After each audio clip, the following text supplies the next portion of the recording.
Hello dear student, क्या हाल चाल, कैसे हैं आप सब। मैं डॉक्टर आफरीनाज अंसारी, आपकी बायोलॉजी टीचर, आज लेकर के आई हूँ एनिमल फिजियोलॉजी का first chapter, that is breathing and gaseous exchange. बहुत ही इंटरेस्टिंग चैप्टर है ये, बहुत ही इंपॉर्टेंट चैप्टर है ये, one of the most favourite chapter है ये आपके एग्जामिनर का। लेकिन इसको हम लोग बहुत ही इजी तरीके से पढ़ेंगे, एकदम बहुत ही अच्छे स्ट्रैटेजी से पढ़ेंगे ताकि आपको कहीं पर कोई भी दिक्कत ना आए। तो चलो स्टार्ट करते हैं बिना टाइम को वेस्ट किए हुए। Breathing and gaseous exchange. So ये क्या है, ब्रीदिंग क्या होता है? So taking in of atmospheric air into lungs and expelling out of carbon dioxide rich alveolar air into atmosphere is called breathing। ये है ब्रीदिंग का डेफिनेशन। नेक्स्ट आते हैं, दो टर्म आ जाता है बच्चा, एक होता है ब्रीदिंग, एक होता है रेस्पिरेशन। हम हर बार क्या है, ब्रीदिंग और रेस्पिरेशन हमारे लिए सेम हो जाता है, जबकि ऐसा नहीं है। रेस्पिरेशन में क्या होता है, break down of respiratory fuel, जिसमें मोस्ट प्रेफर्ड हो जाता है ग्लूकोज, उसको हम ब्रेक डाउन करते हैं, उससे हम एनर्जी निकलवाते हैं, उसको हम क्या कहते हैं, रेस्पिरेशन कहते हैं। ठीक है। नेक्स्ट आ जाते हैं कि ये जो ब्रीदिंग है इसको हमने कुछ इस तरह से, रेस्पिरेशन को हमने कुछ फर्दर, इन जनरल हम लोग रेस्पिरेशन ही कह रहे होते हैं, है ना, उसको हमने कुछ पार्ट्स में डिवाइड करा है। पहला स्टेप हो जाता है ब्रीदिंग, जिसमें हम क्या करेंगे, अंदर लेंगे एटमॉस्फेरिक एयर को और एक्सपेल आउट करेंगे कार्बन डाइऑक्साइड रिच एयर को। दूसरा क्या हो जाएगा, जो एक्सचेंज ऑफ गैसेस हैं, जो हमने ऑक्सीजन को अंदर लिया है, ऑक्सीजन रिच एयर को जो हमने अंदर लिया है, उसको हम एक्सचेंज करेंगे, उसको हम लेकर के जाएंगे एल्वेलाई तक, लंग्स के जो लास्ट वाला पार्ट है एल्वेलाई तक, और फिर एल्वेलाई से वो हम दे देंगे ब्लड कैपिलरी को, और ब्लड कैपिलरी से कार्बन डाइऑक्साइड ले लेंगे। तो ये एक्सचेंज हमने किया, exchange of gas between alveoli and blood capillary. अब उसके बाद वो जो तुम्हारा ब्लड है, उसके अंदर क्या है, ऑक्सीजन रिच एयर है, उसको हम ट्रांसपोर्ट कर रहे हैं ब्लड के थ्रू, पूरी बॉडी में वो चला जाएगा, सर्कुलेशन हो गया वहां पर, और फिर उसके बाद वो फिर वापस हम एक्सचेंज करेंगे वहां पर between the blood and the what and the tissue and the organ. ठीक है, वहां पर हम वापस से एक्सचेंज कर दिए, और उसके बाद आ जाता है सेल्यूलर रेस्पिरेशन, जिसमें हम उसको ब्रेक डाउन कर रहे हैं in the presence of oxygen, and फिर उससे एनर्जी, ढेरों सारा एनर्जी जो है हम रिलीज कराते हैं। तो ये हो जाता है। अब यहाँ पर हम बात करते हैं कि क्या जितना भी रेस्पिरेशन हो रहा है सब में ऑक्सीजन की जरूरत पड़ती है ना, क्योंकि हमने तो मैम बचपन में सुना है कि एरोबिक के रेस्पिरेशन होता है, एनारोबिक रेस्पिरेशन होता है। हाँ जी बेटा। सो रेस्पिरेशन को बेसिकली हमने डिवाइड करा है दो पार्ट में, एक होता है एरोबिक रेस्पिरेशन और दूसरा क्या हो जाएगा आपका एनएरोबिक रेस्पिरेशन होता है। एरोबिक रेस्पिरेशन नाम से ही समझ में क्या आ रहा है कि ऑक्सीजन हम इसको सप्लाई करेंगे, क्या करेंगे, ऑक्सीजन की सप्लाई हम इसको करते हैं। इसका इक्वेशन हम लोग कैसे लिखते हैं बेटा, इसका इक्वेशन हम लोग यहां पर आ जाओ, यहां लिखते हैं हम लोग C6H12O6 प्लस हम देंगे इसको 6 मॉलिक्यूल ऑक्सीजन का इन द प्रेजेंस ऑफ ढेरों एंजाइम, है ना। क्या बनेगा, 6 बनेंगे कार्बन डाइऑक्साइड के मॉलिक्यूल, 6 बनेंगे H2O, एंड आपको मिलेगा 36 to 38 मॉलिक्यूल ऑफ ATP, ये मिलता है एरोबिक रेस्पिरेशन में। एनारोबिक रेस्पिरेशन, मान लो कि बॉडी में ऑक्सीजन की कमी है या बॉडी में ऑक्सीजन है ही नहीं, उस केस में हमारा बॉडी क्या करता है, एनएरोबिक रेस्पिरेशन स्टार्ट करेगा। एनएरोबिक रेस्पिरेशन जनरली हमें लोअर कैटेगरी के एनिमल्स में देखने को मिल जाते हैं, है ना, लेकिन कुछ हायर कैटेगरी के एनिमल्स में भी एनएरोबिक रेस्पिरेशन कुछ कुछ सर्कमस्टांसेस में देखने को मिलता है। फॉर एग्जाम्पल हमारी ही बॉडी में जब हम हैवी एक्सरसाइज कर लेते हैं, खूब जोर जोर से सांस लेते हैं, है ना, और उस टाइम पे क्या होता है, जब हम बहुत जोर से सांस लेते हैं, क्यों, क्योंकि हमारी बॉडी को उस टाइम पे बहुत ज्यादा एनर्जी की जरूरत है, लेकिन हम सप्लाई नहीं कर पा रहे उतना एनर्जी, जिसकी वजह से हमारे बॉडी में उस टाइम पे क्या होगा, एरोबिक रेस्पिरेशन तो चलेगा ही, साइमल्टेनियसली हमारे जो स्केलेटल मसल्स हैं वो क्या करेंगे, एनारोबिक रेस्पिरेशन भी स्टार्ट कर देते हैं, है ना, ऑक्सीजन की कमी है इसलिए। ठीक है, दो तरह से रेस्पिरेशन उस टाइम पे हमारी बॉडी में चल रहा होता है, एरोबिक और एनारोबिक दोनों है। क्लियर है। एनारोबिक रेस्पिरेशन, ऑक्सीजन की डेफिशिएंसी, ऑक्सीजन के एब्सेंस, दोनों में ही होगा, लेकिन एनारोबिक रेस्पिरेशन में ऑक्सीजन का इस्तेमाल नहीं होता है। ईस्ट के अंदर अब एनारोबिक रेस्पिरेशन को भी हमने वापस से डिवाइड कर देना है। दो टाइप का एनारोबिक रेस्पिरेशन होगा बेटा।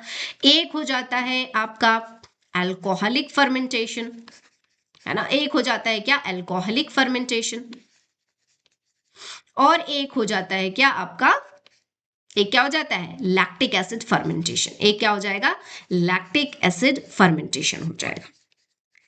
इन दोनों को हमने बहुत अच्छे से कहाँ पढ़ा है, रेस्पिरेशन इन प्लांट्स वाले चैप्टर में कंप्लीट किया हुआ है। अगर आपने नहीं देखा है तो प्लीज आप उसमें जाएं, क्योंकि सिर्फ 3 लेक्चर में हमने पूरा नहीं, 2 ही लेक्चर में हमने पूरा रेस्पिरेशन इन प्लांट खत्म कर लिया है।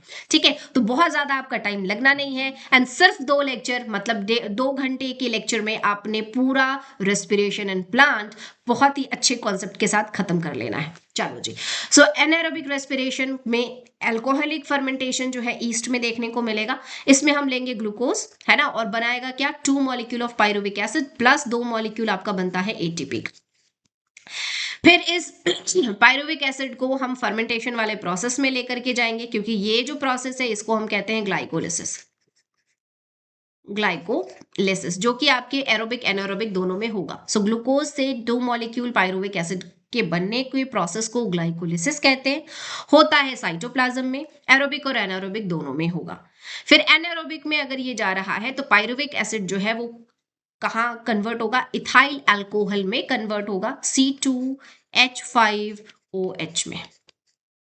ठीक है, C2H5OH में ये इसमें कन्वर्ट होगा, एंड 2 ATP हमने पहले ही बना रखा था, प्लस आपको इसमें क्या देखने को मिलेगा, कार्बन डाइऑक्साइड देखने को मिलेगा। ये होता है।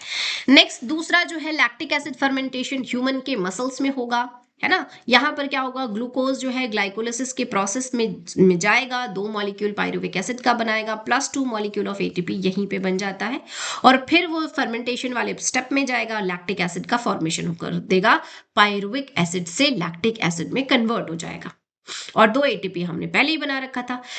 ह्यूमन के मसल्स में या जब लैक्टिक एसिड का फर्मेंटेशन होता है तो यहां पर आपको ध्यान रखना है कि कार्बन डाइऑक्साइड रिलीज नहीं होता, जबकि अल्कोहलिक फर्मेंटेशन में कार्बन डाइऑक्साइड को किया जाता है रिलीज। ठीक है, अब हम बात करते हैं रेस्पिरेटरी ऑर्गन। देखो बेटा, अगर हम अपनी बात करें तो हमारे पास रेस्पिरेटरी ऑर्गन के नाम पे लंग्स है, लेकिन क्या सारे ही ऑर्गेनिज्म के पास सेम रेस्पिरेटरी ऑर्गन होगा? नहीं। क्यों भाई, क्यों नहीं होगा? क्योंकि सारे ऑर्गेनिज्म जो है वो हमारी तरह इवॉल्व नहीं है। कुछ छोटे ऑर्गेनिज्म हैं, कुछ पानी में रहते हैं, कुछ जमीन और पानी दोनों जगह पर रहते हैं। तो ऐसे जो ऑर्गेनिज्म हैं उनके पास रेस्पिरेटरी ऑर्गन वेरी करेगा। ठीक है, तो हम लोग यहाँ पर बात करते हैं एनिमल किंगडम का पहला फाइलम, दैट इज पॉरीफेरा। ठीक है, सो पॉरीफेरा या प्रोटोजोआ की हम बात करते हैं। प्रोटोजोआ एनिमल किंगडम का फाइलम नहीं है ना। सो प्रोटोजोअन्स में और पॉरीफेरा में क्या मिलेगा आपको, वो रेस्पिरेशन कैसे करेंगे, उनके पास कोई ऑर्गन सिस्टम नहीं होता बेटा, वो जनरल बॉडी सरफेस के थ्रू रेस्पिरेशन करते हैं। ठीक है, सेलेंट्रेटा में भी, है ना। नेक्स्ट उसके बाद आ जाते हैं अर्थवर्म की। अगर हम बात करेंगे, फ्रॉग की हम बात करते हैं, तो ये अपने स्किन के थ्रू रेस्पिरेशन करते हैं, एंड स्किन के थ्रू रेस्पिरेशन को हम क्या कहते हैं, क्यूटेनियस रेस्पिरेशन कहते हैं। इंसेक्ट की अगर हम बात करते हैं, कॉकरोचेस वगैरह की बात करते हैं, तो ट्रेकियल ट्यूब मिलेगा। इंसेक्ट में ट्रेकियल ट्यूब आपको देखने को मिलता है। एक्वाटिक आर्थ्रोपोड्स जैसे कि प्रॉन की बात करेंगे तो गिल्स मिलेगा। मोलस्क्स वगैरह की बात करेंगे, फिशेस की बात करेंगे तो गिल्स मिलता है। एम्फीबियंस की अगर हम बात करते हैं, जो पानी और जमीन दोनों पे रहेगा, तो उनके अंदर आपको लंग्स मिलता है। रिप्टाइल्स में लंग्स मिलेगा, एव्स में लंग्स मिलेगा, मैमल्स में लंग्स मिलेगा। ठीक है, अब यहां पर हम लोग एक और चीज ले लेते हैं कि फ्रॉग की अगर हम बात कर लें, है ना, तो फ्रॉग के अंदर रेस्पिरेटरी ऑर्गन जो है बेटा, ये अपने स्किन के थ्रू भी करेगा, तो हम क्यूटेनियस कहते हैं। कब स्किन के थ्रू करेगा, जब ये पानी में होगा। ये अपने लंग्स के थ्रू भी रेस्पिरेशन करता है, जिसको हम पल्मोनरी रेस्पिरेशन कहते हैं। कब करेगा, जब ये जमीन पर होगा। एंड इनके पास गिल्स भी होता है, ये गिल्स के थ्रू भी रेस्पिरेशन करते हैं। कब, जब ये लार्वल स्टेज में होगा तब। ठीक है, आई बात समझ में? चलो जी, अब हम बात करते हैं आइडियल रेस्पिरेटरी सरफेस कैसा होगा। क्यों हमने हमारी बॉडी में, जैसे कि ये देखो कि फ्रॉग और अर्थवर्म स्किन के थ्रू रेस्पिरेशन कर रहा है, स्किन तो बेटा हमारे पास भी है ना? फिर हम लंग्स के थ्रू रेस्पिरेशन क्यों करते हैं? हमारा जो आइडियल रेस्पिरेटरी ऑर्गन है, जो सरफेस है, वो लंग्स क्यों है, स्किन क्यों नहीं है? क्योंकि कुछ आपके पास प्रॉपर्टी होनी चाहिए। सो वो प्रॉपर्टी के लिए मैं एक ट्रिक लेकर के आई हूं, HTML। हो सकता है आप में से कुछ को पता हो कि ये कंप्यूटर में एक कोर्स होता है HTML, ठीक है? तो ये क्या है? H4 हो जाएगा हाईली वेस्क्यूलर, H4 हो जाएगा हाईली वेस्क्यूलर, T4 हो जाएगा थिन, M4 हो जाएगा मॉइस्ट एंड L4 हो जाएगा लार्ज सरफेस एरिया। ये सब क्या है? ये वो सारे कैरेक्टर्स हैं जो कि एक रेस्पिरेटरी ऑर्गन के अंदर होना चाहिए, जिनके अंदर ये सारी चीजें देखने को मिलेंगी, वही एज अ रेस्पिरेटरी सरफेस की तरह काम करेगा। तो आओ हम लोग डिफरेंस देख लेते हैं कि स्किन के पास क्या ये चारों चीज हैं, क्या लंग्स के पास ये चारों चीज हैं। तो सबसे पहले स्किन की अगर हम बात करेंगे तो स्किन जो है, ये हमारा जो स्किन है, ये कैसा है? थोड़ा सा थिक है, थिकर है कंपैरिजन टू हमारा क्या, लंग्स में जो एल्वेलाई होता है उसके कंपैरिजन में, ठीक है? स्किन जो है इसमें मिलेंगे स्ट्रैटिफाइड स्क्वैमस एपिथेलियम से बना होता है, जबकि लंग्स में जो एल्वेलाई है वो थिन होगा, सिंपल स्क्वैमस एपिथेलियम का बना होता है। स्किन हमारा मॉइस्ट होता है, वेस्कुलर होता है, बट हाईली वेस्कुलर जो है वो हमारा लंग्स का एल्वेलाई होगा। सरफेस एरिया, अगर आप अपनी पूरी बॉडी से स्किन को निकाल दिया जाए और उसका सरफेस एरिया मेजर करोगे तो लगेगा, मिलेगा आपको लगभग 1.5 से 2 मीटर स्क्वायर। जबकि अगर आप हमारी बॉडी के लंग्स के सारे एल्वेलाई को निकालो और उसको जोड़ दो तो उसका सरफेस एरिया पता है, इमेजिन नहीं कर सकते, उसका सरफेस एरिया मिलेगा 80 मीटर स्क्वायर। सोचो कितना ज्यादा सरफेस एरिया है इसका। आई बात समझ में? तो क्योंकि ये इसके अंदर जो है वो सारी चीजें ज्यादा बेहतर मिलता है, इसीलिए हम क्या करते हैं, लंग्स को रेस्पिरेटरी ऑर्गन कंसिडर करते हैं।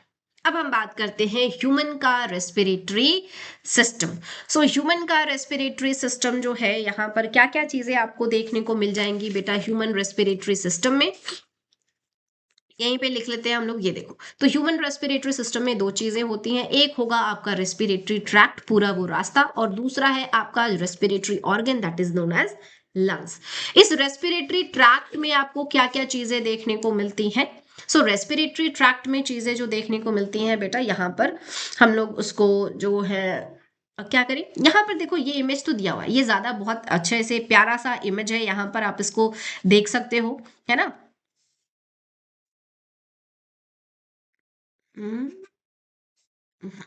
क्या क्या है ये देखो, ये यहां से हमने इस तरह से ऐसे लेकर के गए, ये ऐसा, ये ऐसा जा रहा है ऐसा, ठीक है? चलो आ जाओ, मैं यहाँ पर बनाती हूँ, है ना? क्या है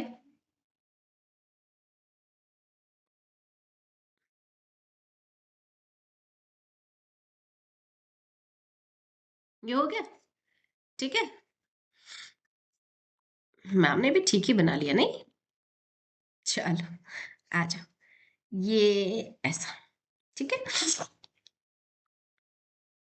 है ना? चलो जी, ये यहां से इस तरह से कुछ ऐसा,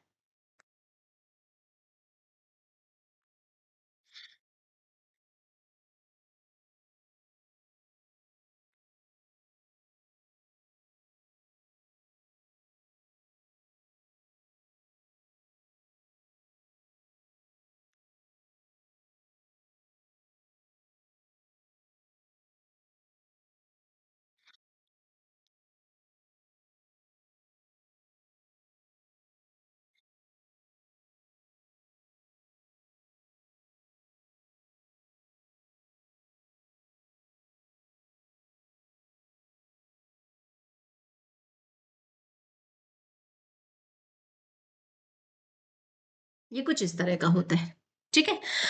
अभी यहाँ पे क्या क्या चीजें हैं, तो देखो क्या क्या चीजें हैं, हम लोग बहुत अच्छे से ये कर सकते हैं। सबसे पहला तो यहाँ पर आपका एक ओपनिंग होगा जिसको हम कहेंगे नॉस्ट्रिल। ये क्या है? ये ओपनिंग है जिसको हम कहते हैं नॉस्ट्रिल। ठीक है। उसके बाद ये जो है ये पूरा चेंबर है जिसको हम कहेंगे नेजल चेंबर। ये क्या है हमारा, ये है हमारे पास नेजल चेंबर। ठीक है। नेजल चेंबर के बाद ये जो एक रास्ता है, ये जो एक ये देखने को मिल रहा है, इसको हम कहते हैं यूविला। ठीक है। उसके बाद ये यहाँ पर आपको एक कॉमन पाथवे देखने को मिल रहा है, इसको हम कहते हैं फेरिंग्स। इसको हम क्या कहते हैं, फेरिंग्स। फिर यहाँ पे आपको देखने को मिलेगा, इसको हम क्या कहेंगे, लैरिंग्स। ठीक है, लैरिंग्स कह दिया। ये क्या है बेटा, ये है आपका ट्रेकिया। ये क्या है, ये है ट्रेकिया। इस ट्रेकिया में हमें क्या देखने को मिलता है, तो इस ट्रेकिया में हमें कुछ इस तरह का रिंग, जो एंटेरियर तो कवर होता है और पोस्टेरियर साइड में आपको कैसा मिलेगा, खाली मिलता है। तो सी शेप का कार्टिलेजिनस रिंग होता है। ठीक है। और ये जो सी शेप का कार्टिलेजिनस रिंग है, ये आगे भी आपको देखने को मिलेगा, है ना, ये इस तरह से ऐसे। ठीक है। चलो, तो हम लोग लेबलिंग करते जाते हैं और एक एक करके बनाते भी जाएंगे, है ना। सो ये क्या है, ये है आपका C shaped cartilaginous ring.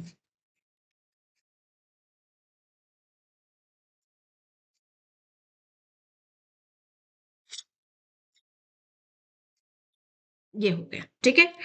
Next उसके बाद ये क्या है, तो ये है आपका प्राइमरी ब्रोंकाई। इसको हम क्या कहते हैं, प्राइमरी ब्रोंकाई।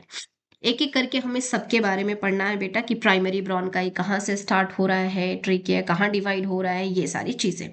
नेक्स्ट इसके बाद हम आ जाते हैं, अब आगे क्या, ये प्राइमरी ब्रोंकाई जो है ये है आपका राइट लंग। और ये जो प्राइमरी ब्रोंकाई है, ये यहाँ पर आपके 3 पार्ट में इस तरह से डिवाइड हो जाते हैं। जबकि ये वाला जो आपका लेफ्ट लंग है, यहाँ पर प्राइमरी ब्रोंकाई आपको 2 पार्ट में ही डिवाइड होते नजर आएंगे। फिर ये जो प्राइमरी ब्रोंकाई है, ये वापस से टूटेगा, है ना, वो फिर से क्या हो जाएगा, डिवाइड होगा। ठीक है। और ये जो प्राइमरी ब्रोंकाई है, ये ऐसे 2 या 3 पार्ट में इस तरह से ऐसे डिवाइड होते हैं, कुछ इस तरह से। ठीक है। यहां पर भी हम इसको डिवाइड कर लेते हैं, ऐसा, है ना। फिर प्राइमरी ब्रोंकाई के बाद अब क्या होगा, सो प्राइमरी ब्रोंकाई के बाद जो है, ये आपका वापस से डिवाइड हो रहा है इस तरह से ब्रोंक्यूल में, 2 से 3 रहेगा। इसको हम क्या कहते हैं, इनिशियल ब्रोंक्यूल कहेंगे। उसके बाद जो है वो आपका टर्मिनल ब्रोंक्यूल आ जाता है। तो ये आपका टर्मिनल ब्रोंक्यूल हमने बना लिया। अब टर्मिनल ब्रोंक्यूल के बाद क्या हो जाएगा, यहां पर आपको मिलेगा इस तरह से एल्वियोलर सैक। एल्वियोलर सैक मिला, और इस एल्वियोलर सैक के चारों तरफ आपको इस तरह से ऐसे घूमता हुआ क्या मिलेगा, ब्लड कैपिलरी मिलेगा। ठीक है। कुछ इस तरह से ये पूरा जो है ना, यहाँ पर इस तरह से भरा हुआ होता है बेटा। और कुछ चीजें हैं, और बिल्कुल है यहाँ पर, ये यहाँ पर आपको ये मेम्ब्रेन आपको मिलेगा, डबल मेम्ब्रेनस होता है, प्लूरल मेम्ब्रेन हम इसको कहते हैं। कुछ यहाँ पर ऐसा लंग्स के बाहर।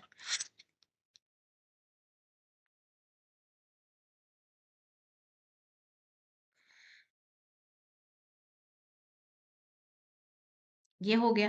एंड इसमें आपको क्या मिलेगा, इसके अंदर आपको जो है वो भरा हुआ मिलेगा क्या बेटा, फ्लूइड, जिसको हम प्लूरल फ्लूइड कहेंगे, जो शॉक एब्जॉर्बर की तरह काम करता है। इसके अलावा जो है ये नेगेटिव प्रेशर को बेयर करेगा, ताकि आपका लंग्स जो है, जब हम डीपली एक्सहेल करते हैं तब भी आपका लंग्स कोलैप्स नहीं करता, जस्ट बिकॉज ऑफ दिस।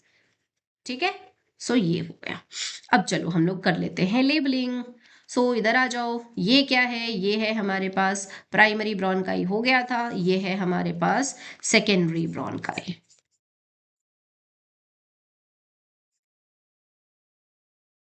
ठीक है। नेक्स्ट उसके बाद जो है ये क्या है, ये है हमारे पास टर्शरी ब्रोंकाई।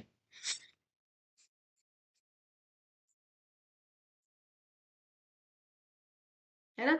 उसके बाद ये वाला पार्ट क्या हो जाएगा, ये है आपका इनिशियल ब्रोंक्यूल।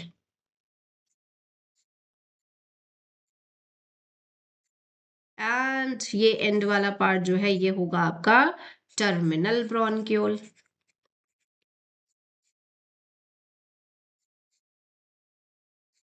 ठीक है। इसके अलावा इसके बाद क्या हो जाता है, आपके रेस्पिरेटरी डक्ट भी होते हैं बेटा। ठीक है। ये रेस्पिरेटरी डक्ट आपके एनसीईआरटी में मेंशन नहीं है, बट होता है, रेस्पिरेटरी डक्ट होगा। ठीक है। उसके बाद ये क्या है, सो ये है आपका एल्वियोलर सैक, और ये जो येलो कलर से बनाया है वो क्या है, वो है ब्लड कैपिलरी। ठीक, ये क्या है, डबल मेम्ब्रेनस प्लूरल मेम्ब्रेन। क्या है ये, प्लूरल मेम्ब्रेन, है ना। एंड ये अंदर का स्पेस जिसके अंदर फ्लूइड भरा है, this is called plural space, plural space, ये हो गया। प्लस यहाँ पर आप देखो कि ये जो हमारा लेफ्ट वाला लंग्स है उसमें हमने एक गड्ढा सा बनाया है, इसको हम क्या कहते हैं, इसको हम कहते हैं बेटा कार्डियक नॉच। ये वही जगह है जहां पर हम कहते हैं ना हार्ट हमारा बीच में प्रेजेंट होता है, ठीक है, लेकिन थोड़ा सा लेफ्ट की तरफ टिल्टेड है, तो वो लेफ्ट की तरफ उसको जगह कौन देता है, वो है आपका कार्डियक नॉच, जो कि लेफ्ट लंग्स के पास होता है। क्लियर हुआ। अब इसके अलावा जो है ये सारे पार्ट्स इतने ही हैं आपके हमारे रेस्पिरेटरी सिस्टम के। ठीक है, यहां देखो क्या क्या लिखा हमने, एक्सटर्नल नेयर्स लिख लिया, नेजल चेंबर बना लिया, इंटरनल नेयर्स लिख लिया, नेजोफेरिंग्स, लैरिंजोफेरिंग्स, फिर उसके बाद क्या है, ग्लॉटिस, लैरिंग्स, ट्रेकिया, ब्रोंकियल ट्री।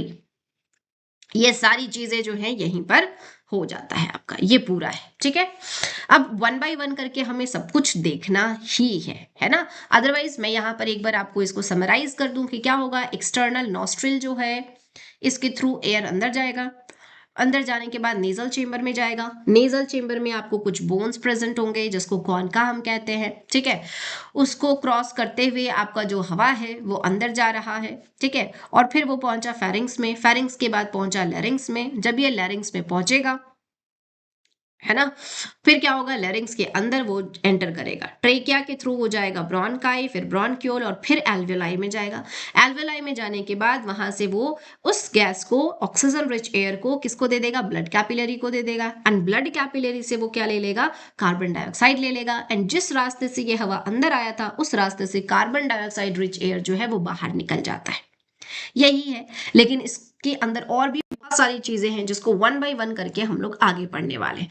सो रेस्पिरेटरी ट्रैक्ट का डिटेल हम लोग बात कर रहे हैं। क्या मिल रहा है, one pair anterior above upper lip आपको मिल रहा है एक्सटर्नल नेयर्स।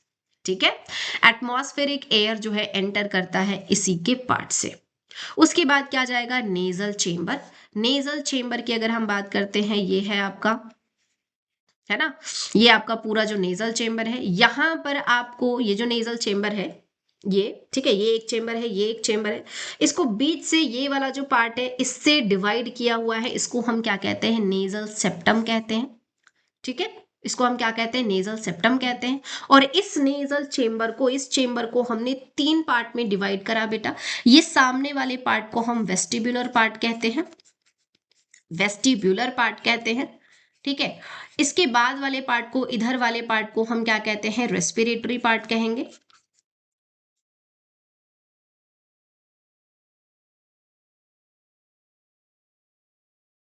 हम्म, क्या कहते हैं बेटा, रेस्पिरेटरी पार्ट कहते हैं, रेस्पिरेटरी पार्ट कहते हैं। ठीक है, रेस्पिरेटरी पार्ट, एंड इधर वाले पार्ट को हम क्या कहते हैं, ओल्फैक्टरी पार्ट कहते हैं, जिसके रेस्पिरेशन से कोई लेना देना नहीं है, ये स्मेल के लिए रिस्पॉन्सिबल है। ठीक है, वेस्टिबुलर पार्ट में क्या होगा, ये anterior part of nasal chamber होगा, सामने वाला जो पार्ट है वहां पर आपको हेयर्स प्रेजेंट होंगे, सेबेशियस ग्लैंड प्रेजेंट होगा। इसका काम क्या होता है, हेयर और सेबेशियस ग्लैंड का, तो ये जो हेयर है ये क्या करेगा, ट्रैप करेगा, आपने जो हवा अंदर लिया उसमें बहुत सारे पैथोजन है, डस्ट पार्टिकल है, तो ये डस्ट पार्टिकल को ट्रैप कर ले रहा है। अब उसके बाद वो हवा जब अंदर जा रहा है तो सेबेशियस ग्लैंड है, सेबेशियस ग्लैंड के थ्रू म्यूकस का सिक्रीशन होगा, एंड वो क्या करेगा, वो क्या करेगा बेटा, वो आपका जो पैथोजन है उनको ट्रैप कर लेता है। ठीक है, उसके बाद वो जो हवा है वो जा रहा है आपके रेस्पिरेटरी पार्ट में। रेस्पिरेटरी पार्ट में आपको यहाँ पर क्या देखने को मिलेगा, मैंने कहा था कि यहाँ पर बोन्स देखने को मिलते हैं, और वो बोन, तीन बोन होते हैं, कुछ इस तरह से प्रेजेंट होंगे, इनको हम क्या कहते हैं, कॉनकेव। ठीक है, और ये इसके थ्रू जब हवा जा रहा होता है तो कैसे जाएगा पता है, लेट्स सपोज कि अगर हम, ये एयर है, ये एयर अंदर गया, है ना, तो ये इस तीनों बोन को इस तरह से ऐसे क्रॉस करते हुए फिर जो है वो हवा अंदर जाएगा। क्यों ऐसा? ताकि सरफेस एरिया बढ़ सके। क्यों? उसका क्या फायदा? उसका फायदा ये होता है बेटा कि जैसे अगर अभी हम लोग बात करें, अभी ठंडी का मौसम है, ठीक है, हमारी बॉडी का टेम्परेचर 37 डिग्री सेल्सियस, लेकिन अभी जो एयर हम इनहेल कर रहे हैं उसका टेम्परेचर लेट सपोज कि 20 डिग्री सेल्सियस है। तो कम टेम्परेचर वाला एयर हमने अंदर लिया, है ना। सो ऐसा तो होना नहीं चाहिए था, ठीक है, क्योंकि हमारी बॉडी के अंदर जो जाएगा, जिसको भी अंदर जाना है उसको मेंटेन करना होता है टेम्परेचर को, तो वो मेंटेन किया जाता है यहाँ पर। क्या हो रहा है कि जब ये हवा हमारे इस बोन के थ्रू ऐसे ऐसे क्रॉस करते हुए जा रहा है, सरफेस एरिया बढ़ा, ड्यूरेशन ज्यादा मिला, ठीक है, और उस ड्यूरेशन का फायदा उठाया किसने? सो यहाँ पे आपको ब्लड जो है वो, ये हाईली वैस्कुलर पार्ट होता है, ठीक है, यहाँ पे आपको ब्लड वेसल्स देखने को मिलेंगे। सो वो जो ब्लड कैपिलरी के अंदर जो हीट है, वो क्या मिलेगा, ब्लड जो है वो हीट अपने एयर को प्रोवाइड कर देता है, और एयर का टेम्परेचर हो जाता है मेंटेन, और ये हो जाता है 37 डिग्री सेल्सियस। इसको मेंटेन किया और उसके बाद वो एयर जो है वो अंदर जाएगा। साथ ही साथ मान लेते हैं कि मौसम है गर्म, उस टाइम पे बाहर का टेम्परेचर है 40 डिग्री सेल्सियस या 45 डिग्री सेल्सियस, तब क्या काम करता है, तो यहां पर क्या प्रेजेंट होगा, सिबेशियस ग्लैंड प्रेजेंट होगा, म्यूकस का सिक्रीशन होगा, और वो म्यूकस हीट को अब्सॉर्ब कर लेगा।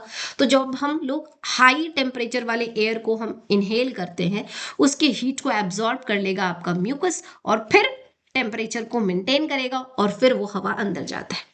लेकिन 100% मेंटेनेंस यहाँ पे नहीं होता है। 100% हम क्या कह रहे हैं, पैथोजन को ट्रैप भी नहीं कर सकते। ये पूरा पार्ट है बेटा, कंडक्टिव पार्ट हम लोग पढ़ेंगे आगे जाकर के। उस पूरे पार्ट में ये सारा काम होता है, डस्ट पार्टिकल को ट्रैप करना, पैथोजन को ट्रैप करना, टेम्परेचर को मेंटेन करना, ये पूरे पार्ट में मिला करके होगा, ठीक है। स्टार्ट यहीं से हो जा रहा है। सो रेस्पिरेटरी पार्ट की हम बात करते हैं, lined by pseudo stratified ciliated columnar glandular epithelium, highly vascular होगा, पैसेज ऑफ एयर को लंबा बढ़ाता है ना, एंड एयर कंडीशनर की तरह काम करता है। यहाँ पर 3 बोन्स होते हैं जिसको हम कॉनके कहते हैं या टर्बिनेट कहते हैं। क्या काम करता है, कैसे करता है, ये हमने बात कर ली। नेक्स्ट आ जाते हैं ओल्फैक्टरी पार्ट। बेटा ये रूफ ऑफ नेजल चेम्बर है, इससे कोई लेना देना नहीं है, रेस्पिरेशन से कोई लेना देना नहीं है, इसका फंक्शन क्या है, सेंस ऑफ स्मेल, ठीक है। नेक्स्ट आते हैं इंटरनल लेयर्स जो है वो एक पेयर होगा, ठीक है। कहाँ खुलेगा, नेजोफेरिंग्स में, मतलब फेरिंग्स वाले पार्ट में ओपन होगा, एंड ओव्यूला क्लोजेस देम ड्यूरिंग डिग्लूटेशन। अब इसका क्या मतलब है, जब आप खाना स्वालो कर रहे होते हो, चाहो तो आप अभी बैठे बैठे है ना, अगर कुछ खा रहे हो तो खा करके एक बार स्वालो करके देखो, और अगर नहीं है तो अपने सलाइवा को ही स्वालो करके देखो। जब हम फूड को स्वालो करते हैं बेटा, उस टाइम पे हम चाह करके भी सांस नहीं ले सकते, ठीक है। क्यों नहीं ले सकते, वो इसलिए क्योंकि जब हम फूड को स्वालो कर रहे होते हैं, है ना, तो वो क्या करता है, एक प्रेशर लगाता है, और वो प्रेशर लगता है किसके ऊपर, ओव्यूला के ऊपर। ये देखो, ये रहा स्ट्रक्चर, है ना। यहां पर देखो, जब हम फूड को क्या कर रहे हैं, स्वालो कर रहे हैं, तो यहां से फूड ऐसे गया, इसने धक्का मारा इस ओव्यूला को, और ये जो ओव्यूला है ये ऐसे ऊपर की तरफ चला गया, और जैसे ही ये ओव्यूला ऊपर की तरफ गया तो आपका जो नेजल चेम्बर है ये हो गया ब्लॉक, और जब ब्लॉक हो गया तो आप सांस नहीं ले पाओगे। तो ये काम है आपका ओव्यूला का। कब काम करता है, डीग्लूटेशन, जब फूड को स्वालो कर रहे होते हैं तब ये काम करेगा, ठीक है। इसके बाद हम आ जाते हैं हमारा लैरिंग्स वाला पार्ट जिसको हम वॉइस बॉक्स कहते हैं, और फिर हम बात करेंगे ट्रेकिया की, ठीक है। सो वॉइस बॉक्स क्यों, क्योंकि ये साउंड प्रोड्यूस करता है, ठीक है। साउंड कैसे प्रोड्यूस होगा बेटा, तो साउंड प्रोड्यूस करने के लिए चलो मैं यहाँ पर आपको चीजें बता देती हूँ, उसके बाद फिर हम लोग इसको ड्रॉ भी करके देखेंगे, है ना। देखो क्या होता है, जैसे मान लो कि ये यहाँ पे ये दिख रहा है, ये आवाज आ रही है, मैंने इसको कुछ नहीं किया, सिर्फ इसको टच कर रही है ना, तो ये आवाज आ रही है। उसी तरह से क्या होता है कि जब हम एक्सहेल करते हैं, जब हम सांस छोड़ते हैं, ठीक है, तो उस टाइम से अंदर से जो है ना, हवा ऐसे बाहर की तरफ आता है, बाहर की तरफ आया तो हमारे ये जो लैरिंग्स वाले पार्ट है उसमें इस तरह से रॉड जैसे स्ट्रक्चर प्रेजेंट होते हैं। क्या क्या होगा, कैसे होगा, सब देखेंगे। उसके ऊपर से टकराता है, तो वो जब टकराता है तो उससे क्या होता है, इस तरह से साउंड प्रोड्यूस हुआ। ठीक, अब उसके बाद वो जो साउंड है वो हमारे टंग, हमारे लिप्स, हमारे पैलेट, हमारे दांत, हमारे चीक्स के अंदर हमारा जिस तरह से मूवमेंट हो रहा है, जैसे मैं बोल रही हूं तो ये जैसे भी मेरा टंग वगैरह मूव कर रहा है तो वो जो साउंड है वो अलग अलग जगह से टकरा रहा है और टकराने के बाद जो है बन रहे हैं लेटर्स। ठीक है, तो साउंड इस तरह से प्रोड्यूस होता है। इसका मतलब क्या, इसका मतलब एक चीज तो क्लियर हो गया कि जब हम बोल रहे हैं मतलब हम उस टाइम एक्सहेल कर रहे हैं। चाहो तो आप अभी बोलो और अपने मुंह के सामने ऐसे हाथ रख करके देखो, हवा अंदर से बाहर आएगी। आप कभी सांस लेते के साथ आप बात नहीं कर सकते हो, सांस छोड़ते के साथ बात कर सकते हो। आ रही है बात समझ में? चलो जी। सो साउंड बॉक्स क्यों कह रहे हैं, इतना समझ में आ गया है। अब यहां पर आ जाते हैं कि ये जो लैरिंग्स वाले पार्ट है, इस लैरिंग्स में 9 कार्टिलेज होता है and 6 different types of cartilage होते हैं। Number of cartilage is 9, types of cartilage is 3। ठीक है, मतलब 3 पेयर्ड कार्टिलेज होगा और 3 अनपेयर्ड कार्टिलेज होंगे।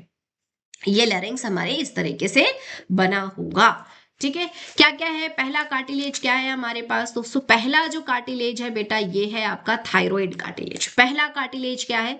First cartilage is the thyroid cartilage. This one is the largest cartilage होता है ना। एंड ये आपको सी शेप का देखने को मिलेगा, क्यों? क्योंकि पीछे से ये भी खोखला ही होता है। ठीक है, नेक्स्ट इसके बाद हम बात कर लेते हैं सेकेंड जो कार्टिलेज है उसको हम क्या कहेंगे? Cricoid cartilage. सेकेंड जो कार्टिलेज है बेटा ये क्रिकॉइड होता है। थर्ड जो है वो एरोटिनॉइड होता है। चौथा जो है वो कॉर्निक्यूलेट होता है। पांचवा क्यूनिफॉर्म होता है और छठा एपिग्लॉटिस होता है। ठीक है, अब यहाँ पर क्या ये कार्टिलेज आपको सारे के सारे पढ़ने हैं? नहीं, आपके एनसीईआरटी में नहीं मेंशन है, बट ये जो कार्ट ऑफ सेंटोरनी है, फोर्थ वाला कार्टिलेज जो है, इससे आपके नीट में क्वेश्चन आया हुआ है, तो आपको उस तरह से ध्यान रखना है। ठीक, क्वेश्चन क्या आ सकता है? 3 पेयर्ड और 3 अनपेयर्ड है। अब कौन कौन से पेयर्ड है ये आपको पूछेगा, है ना, या कौन से अनपेयर्ड है ये आपको पूछ सकता है। तो अनपेयर्ड के लिए एक्सेट्रा, एक्सेट्रा, ई सी टी। ई से एपिग्लॉटिस, ठीक है, सी से क्रिकॉइड एंड टी से थायराइड। सो टी से एक ही है थायराइड, ई से एपिग्लॉटिस एक ही है, सी से आपको बस याद रख लेना है it's cricoid, it's cricoid. So etcetera से हमने क्लियर कर लिया अनपेयर्ड जो हमारे कार्टिलेज है वो। तो अनपेयर्ड अगर क्लियर हो गए तो पेयर्ड कौन कौन से हो जाएंगे? एरिटिनॉइड हो जाएगा, कार्ट ऑफ सेंटोरनी हो जाएगा एंड क्यूनिफॉर्म हो जाएगा। एक ये क्वेश्चन आ सकता है। दूसरा इसमें और क्या क्वेश्चन आ सकता है? सो दूसरा इसमें क्वेश्चन आ सकता है कि इसमें से इलास्टिक कार्टिलेज कौन कौन से हैं। सो इलास्टिक कार्टिलेज जो है ये जो देखो, ये देखो आपको कार्ट ऑफ सेंटोरनी इलास्टिक है, क्यूनिफॉर्म इलास्टिक है, एपिग्लॉटिस बिल्कुल ये इलास्टिक कार्टिलेज होगा। इसके अलावा स्टार्टिंग के जो 3 कार्टिलेज हैं वो कैसे हैं? हाइलाइन कार्टिलेज होता है। कैसा होता है बेटा? हाइलाइन कार्टिलेज होता है। The most abundant cartilage is hyaline cartilage. ठीक है, अब चलो हम लोग यहाँ पर इसके स्ट्रक्चर को देख लें क्या? आ जाओ, यहाँ पर मैं आपको बना करके दिखाती हूँ, है ना। सो सबसे पहले हम लोग क्या बना रहे हैं? थायराइड कार्टिलेज बना रहे हैं, जो कि सबसे बड़ा है बेटा। ये है आपका थायराइड कार्टिलेज, कुछ इस तरह से। ये थायराइड कार्टिलेज हो गया। ठीक है, अब इस थायराइड कार्टिलेज के ऊपर ही आपको क्या देखने को मिलेगा? एपिग्लॉटिस देखने को मिलेगा। इस थायराइड कार्टिलेज के ऊपर आपको क्या देखने को मिलेगा? एपिग्लॉटिस देखने को मिलेगा। This is the epiglottis. ठीक, ये थायराइड कार्टिलेज। एंड इसके साथ साथ आपको नीचे में क्या देखने को मिलेगा बेटा? सो आपको नीचे में देखने को मिलेगा क्रिकॉइड कार्टिलेज। ये है क्रिकॉइड कार्टिलेज। सो ये क्या है? ये है आपके पास एपिग्लॉटिस, ये है थायराइड कार्टिलेज, ये है क्रिकॉइड कार्टिलेज। ठीक, अगर आप मुझे सामने से ऐसे देख रहे हो तो यहाँ पे जो कार्टिलेज आपको लैरिंग्स में जो कार्टिलेज देखने को मिलेंगे, एंटीरियर साइड में जो 3 कार्टिलेज देखने को मिलता है वो यही 3 है। सामने में थायराइड होगा, उसके ऊपर की साइड में आपको एपिग्लॉटिस होगा एंड नीचे से रिंग जैसा स्ट्रक्चर होगा जिसको हम कहते हैं क्रिकॉइड। थायराइड कार्टिलेज आगे से तो पूरा कवर्ड है, बट जब इसको आप पीछे से देखोगे तो ये हाफ कवर्ड होता है कुछ इस तरह से, मतलब सी शेप का होता है। ठीक है, ऐसा होगा। तो ये आपको कैसा व्यू हो गया, ये है आपका एंटीरियर व्यू। चलो, अब एंटीरियर देखा है तो आ जाओ पोस्टीरियर भी देख लेते हैं। पोस्टीरियर में क्योंकि एपिग्लॉटिस तो ऊपर से ऐसे हाय हेलो कर रहा है, तो वो आपको पोस्टीरियर में भी नजर आएगा, है ना। सो पोस्टीरियर में आपको क्या क्या मिलेगा ये देखो। सबसे पहले आपको मिलेगा एरिटिनॉइड कार्टिलेज, जो कि होगा पिरामिडल शेप का। ये एरिटिनॉइड, ठीक है। उसके बाद क्या हो गया, यहाँ कॉर्निफॉर्म, कार्ट ऑफ सेंटोरिनी, कॉर्निफॉर्म नहीं, ये है कार्ट ऑफ सेंटोरिनी। ठीक है, उसके बाद आपको क्या मिलेगा, उसके बाद आपको मिलेगा क्यूनिफॉर्म।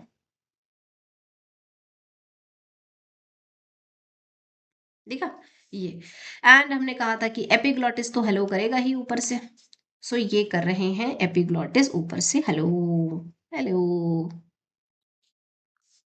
बहुत ही गंदा बना है एपिग्लॉटिस, भाई साहब इधर आ जाओ।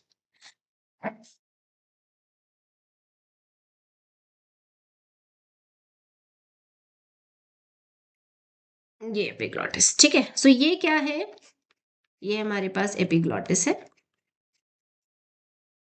ये क्या है, ये है आपका एरिटेनोइड। ठीक है, ये क्या है, कार्ट ऑफ सेंटोरिनी।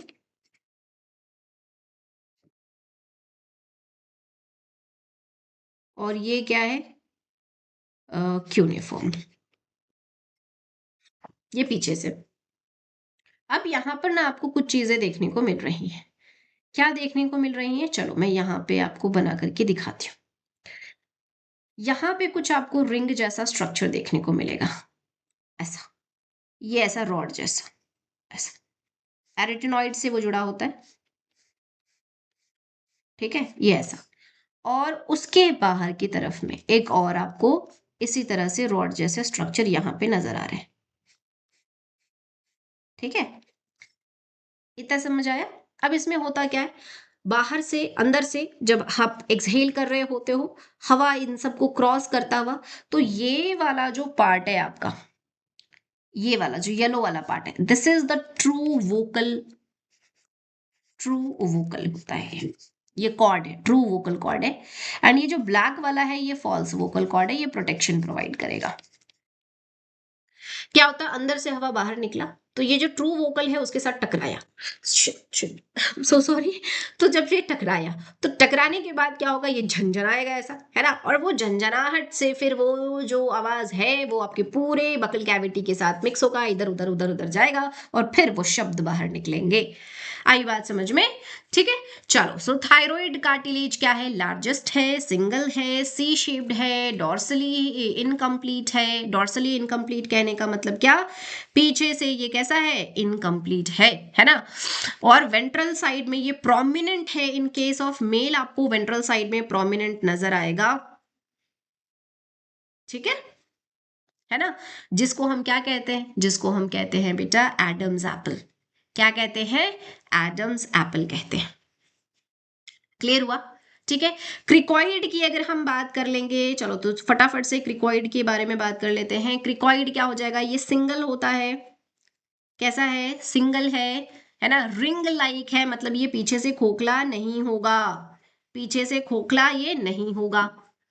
ठीक है, उसके बाद आ जाते हैं एरिटिनॉइड। ये वन पेयर है, पिरामिड शेप का होता है, प्रेजेंट होगा बैक साइड में। कार्ट ऑफ सेंटोरिनी की हम बात करेंगे, एक पेयर होगा, इलास्टिक कार्टिलेज है। क्यूनिफॉर्म एक पेयर है, इलास्टिक कार्टिलेज है। एपिग्लॉटिस इलास्टिक कार्टिलेज है, कवर करता है ग्लॉटिस को, कब, जब आप फूड को स्वालो कर रहे होते हो, है ना। तो ये जो स्टार्टिंग वाला जो लाइन होता है ना आपके ट्रेकिया का, उसको हम क्या कह रहे होते हैं, ग्लॉटिस कह रहे होते हैं। एंड ये जो एपिग्लॉटिस है उसको कवर कर देता है। ठीक है, चलो जी। So single leaf shaped elastic cartilage cover glottis during deglutition. Clear हो गया, चलो जी। वोकल कॉर्ड अभी हमने बात करा, folds of mucous membrane attached to arytenoid. Anterior में जो है वो फॉल्स वोकल कॉर्ड होता है, पोस्टीरियर में ट्रू वोकल कॉर्ड होता है, एंड जो है वो प्रोटेक्शन प्रोवाइड करेगा, मॉइस्चर प्रोवाइड करेगा, ठीक है, ट्रू वोकल कॉर्ड को, एंड ये साउंड प्रोड्यूस नहीं करता। साउंड प्रोड्यूस करने वाला पोस्टीरियर हो जाता है। क्लियर है। ट्रेकिया की हम बात कर रहे हैं, extend up to mid thorax cavity. Trachea जो है वो कहाँ तक एक्सटेंड करता है, मिड थोरैक्स कैविटी तक एक्सटेंड करता है। 10 से 11 सेंटीमीटर ये लंबा होगा। 16 से 20 इसमें सी शेप के इनकम्प्लीट हाइलाइन कार्टिलेज आपको देखने को मिलेगा। ठीक है। फंक्शन क्या होता है, जब हम डीपली ब्रीद कर रहे हैं, ब्रीद इन कर रहे हैं, ब्रीद आउट कर रहे हैं, तो ये हमारे ट्रेकिया को कोलैप्स नहीं करने देता है due to low air pressure. Deeply exhale करने से अंदर का हवा बाहर निकल गया ज्यादा, है ना, तो उससे क्या होगा, अंदर का प्रेशर कम हो जाएगा। अंदर के प्रेशर कम होने से क्या हो जाएगा कि ट्रेकिया जो है, लंग्स के जो है वो क्या हो सकता है, कोलैप्स हो सकता है। तो वो कोलैप्स ना हो इसके लिए ये हेल्प करता है। क्लियर है। चलो नेक्स्ट आ जाते हैं, at T5 level divides into, trachea जो है वो थोरासिक जो वर्टेब्रे है ना, उसका जो 5th वाला वर्टेब्रे है, वहां पे ये ट्रेकिया आपका 2 ब्रोनकाई में इस तरह से डिवाइड हो जाता है, जिसको हम कहते हैं प्राइमरी ब्रोनकाई, और फिर हाइलम के थ्रू ये लंग्स के अंदर एंटर कर देते हैं। क्लियर है। चलो जी, तो ये तो है हमारे इसका अलग अलग डायामीटर। ट्रेकिया का 2 सेंटीमीटर, ब्रोनकाइन का 1.5 से 5.5 सेंटीमीटर, ब्रोनक्यूल का 2 to 1.5 मिलीमीटर, रेस्पिरेटरी ब्रोनक्यूल 1.5 to 1, एल्वेओल, मतलब जैसे जैसे ऊपर से हम नीचे आते जाएंगे क्या होगा, डायामीटर जो है वो कम होते जाएगा। एंड स्टार्टिंग में pseudo stratified कॉलुमनार, ciliated कॉलुमनार glandular epithelium होता है, बाद में वो सीलिया हटेगा, फिर उसके बाद वो कॉलुमनार से क्यूबॉइडल होगा, फिर क्यूबॉइडल से स्क्वामस हो जाएगा। आई बात समझ में। तो ये कुछ इस तरह से नीचे आते आते डायामीटर भी घटता है, एपिथेलियल टिश्यू भी पतला वाला होते जाता है। क्लियर। अब हम बात करते हैं प्राइमरी ब्रोनकाई या प्राइमरी ब्रोनकस। सो प्राइमरी ब्रोनकस जब हमने इमेज बनाया था बेटा, चलो मैं वापस से इसको लेकर के जाती हूँ। ये देखो, तो ये जो हमने प्राइमरी ब्रोनकस बनाया था, यहाँ देखो राइट वाले को मैंने चौड़ा बनाया था और छोटा बनाया था, जबकि लेफ्ट वाले को मैंने पतला बनाया है। ऐसा क्यों? क्योंकि ये इसी तरह का होता है। ठीक है। सो ये रहा प्राइमरी ब्रोनकस जो है, ये राइट साइड में शॉर्टर होगा, वाइडर होगा और मोर वर्टिकल होगा, ऐसे ऐसा। लेफ्ट में कैसा होगा, लॉन्गर होगा, हॉरिजॉन्टल होगा और नैरो होगा, कुछ ऐसा।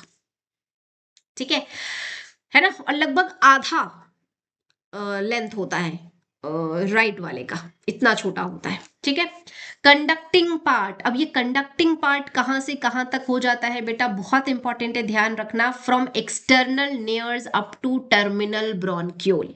प्राइमरी, सेकेंडरी, टर्शरी ब्रोनकाई, फिर इनिशियल ब्रोनक्यूल, फिर टर्मिनल ब्रोनक्यूल। तो पूरे टर्मिनल ब्रोनक्यूल तक, एक्सटर्नल नेयर से लेकर के टर्मिनल ब्रोनक्यूल तक कंडक्टिंग पार्ट है, मतलब यहाँ पर गैस का एक्सचेंज नहीं हो रहा है। यहाँ पर या तो हवा अंदर आ रहा है या तो बाहर जा रहा है, एक्सचेंज नहीं होता। इसका काम क्या होता है, अभी हमने कहा था ना कि सिर्फ कॉनका या जो नेजल चेम्बर है वहीं पे हम एयर कंडीशनर वाला काम नहीं कर रहे हैं, ये जो फॉरेन मटेरियल को, पैथोजन को ट्रैप करने का काम ये आगे तक होगा।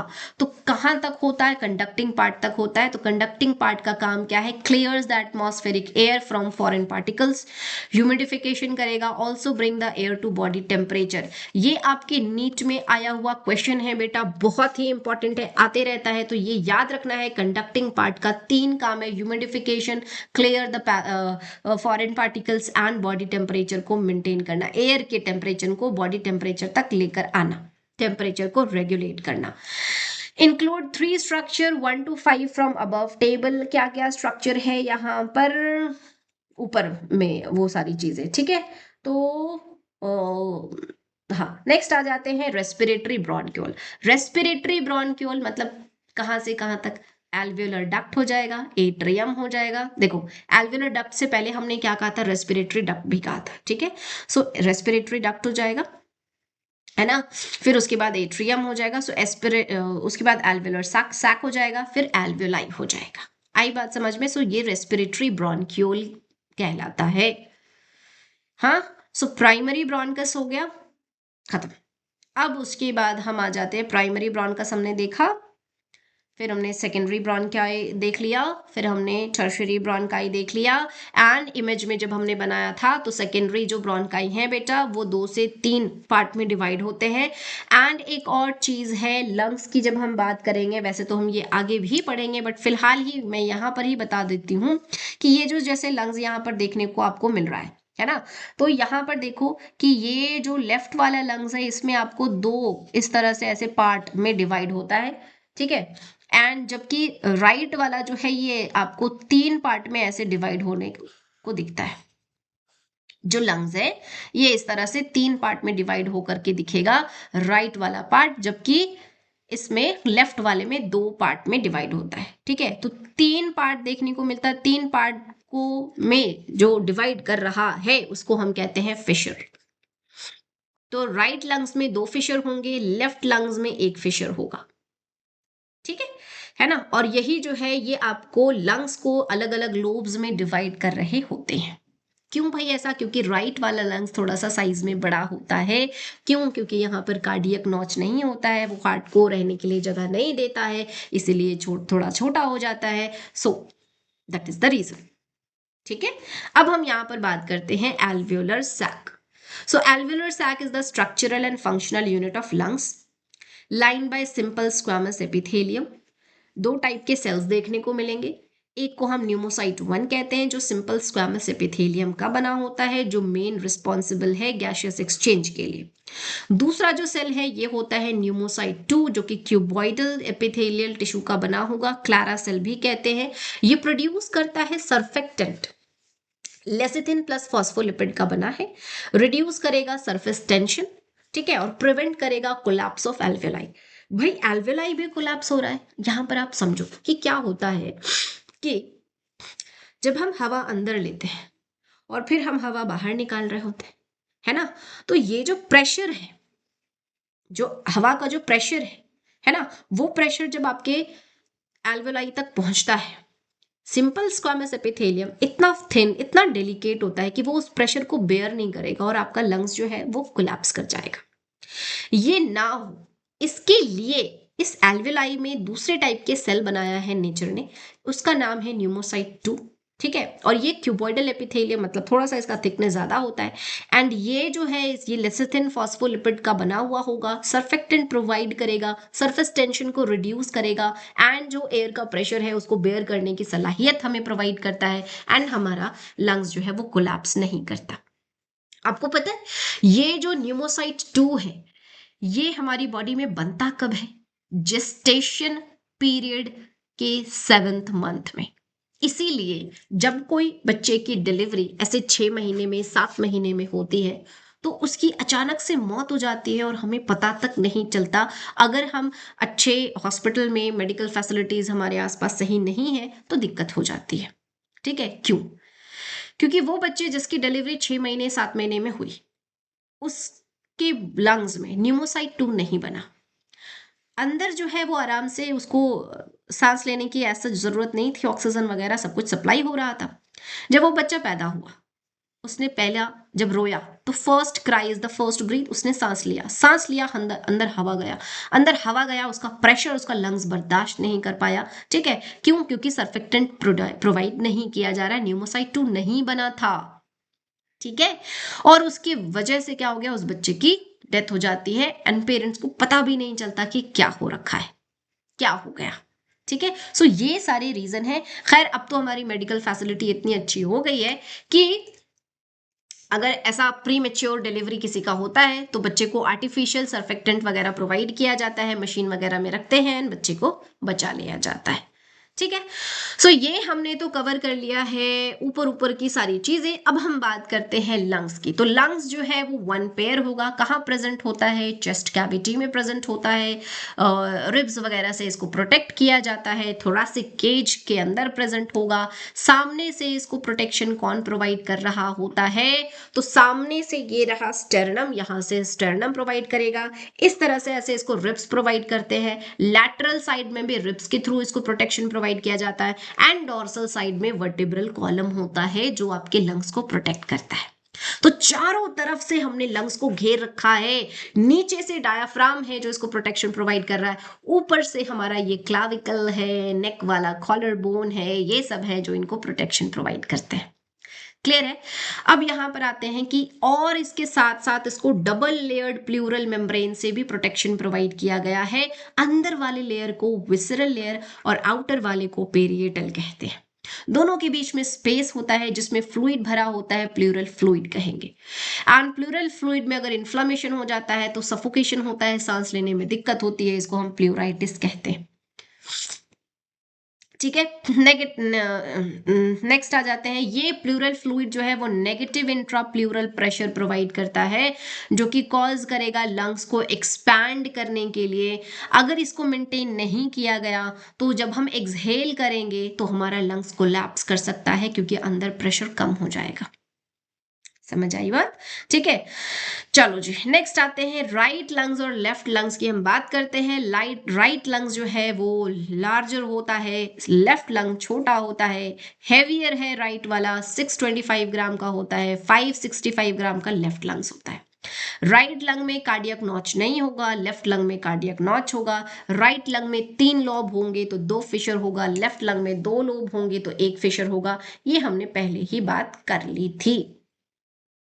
ठीक है, बोलो इतना अच्छे से समझ में आ गया? ठीक है, नेक्स्ट हम लोग यहां पर आ जाते हैं स्टेप्स ऑफ रेस्पिरेशन और ब्रीदिंग। चलो, तो ये हम लोग